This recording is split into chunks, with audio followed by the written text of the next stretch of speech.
អូនកំពុងតែពិបាកចិត្តរឿងរៀនគណិតវិទ្យាអត់ចេះមែនទេចឹងឈប់បារម្ភទៅគ្រូមានបើកបង្រៀនគណិតវិទ្យាតាមអនឡាញមានថ្ងៃ10 11ហើយនិង12ឥឡូវវគ្គថ្មីរបស់គ្រូគឺចាប់ផ្ដើមហើយអញ្ចឹងបញ្ញាប់ចុះឈ្មោះចូលរៀនជាមួយគ្រូបាទតើយើងទើបតែចាប់ផ្ដើមបាទអញ្ចឹងថ្ងៃនេះគ្រូនឹងយកលំហាត់ចំនួនកំប្លែកទូចមួយទេសម្រាប់មកធ្វើការបង្ហាញដល់បងប្អូនថ្នាក់ទី12ថ្មីបាទអញ្ចឹងកុំឲ្យកាត់ពេលយូរយើងចាប់ផ្ដើមតែម្ដង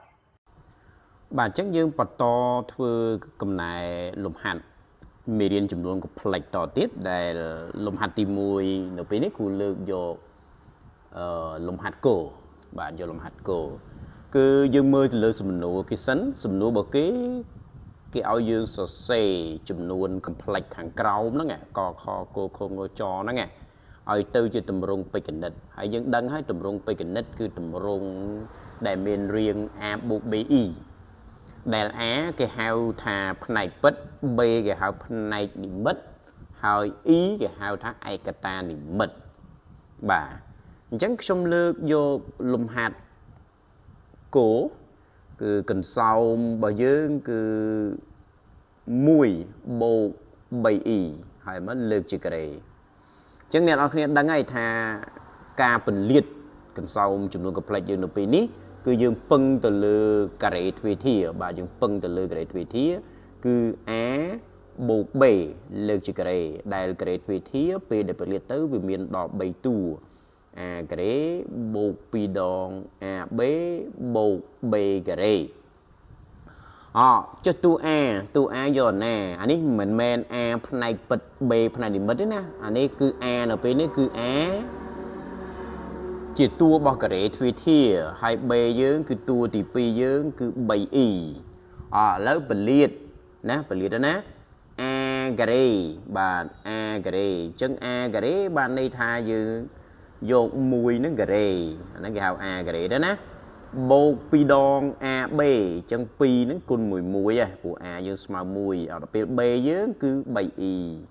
បាទហើយមកបូកជាមួយ b ការ៉េគឺ 3e តែដោយសារមាន3ផងមាន e ផងយើងត្រូវដាក់វងកញ្ចក់ឲ្យវាអញ្ចឹងទៅយើងការ៉េវាបាទអញ្ចឹង1ការ៉េយើងបាន1ហើយនេះ2គុណនឹង1គុណនឹង 3e យើងមិនបាន 6e ហើយ3ការ៉េយើងបាន9ក៏ប៉ុន្តែ e ការ៉េវាស្មើនឹងដក1អញ្ចឹងដក1ហ្នឹងយកទៅគុណជាមួយនឹង9ទៀតបានដក9បន្ទាប់មកយើងយកអា1ហ្នឹងយក1ហ្នឹង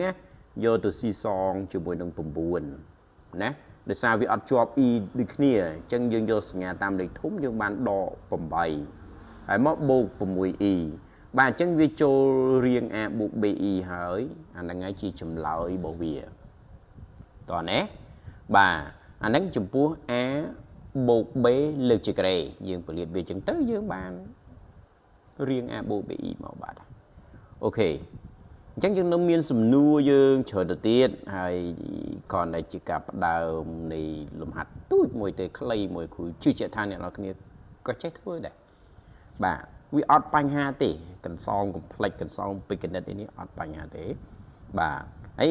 វីដេអូក្រោយៗយើងនឹងកែលំហាត់ចំនួនកំភ្លេចចែកដល់បងប្អូនទស្សនាហើយបើថាចង់កាន់តែច្បាស់កាន់តែចេះកាន់តែរឹងមាំហើយធ្វើលំហាត់បានកាន់តែច្រើនដឹងពីគ្រឹះដំបូងនៃចំនួនកំភ្លេចមកមុននឹងរហូតទៅដល់លំហាត់ស្តង់ដាបាក់ឌុបចុះឈ្មោះចូលរៀនជាមួយគ្រូវគ្គថ្មីគឺចាប់ផ្ដើមបាទអញ្ចឹងកុំឲ្យការធ្វើកំណែលំហាត់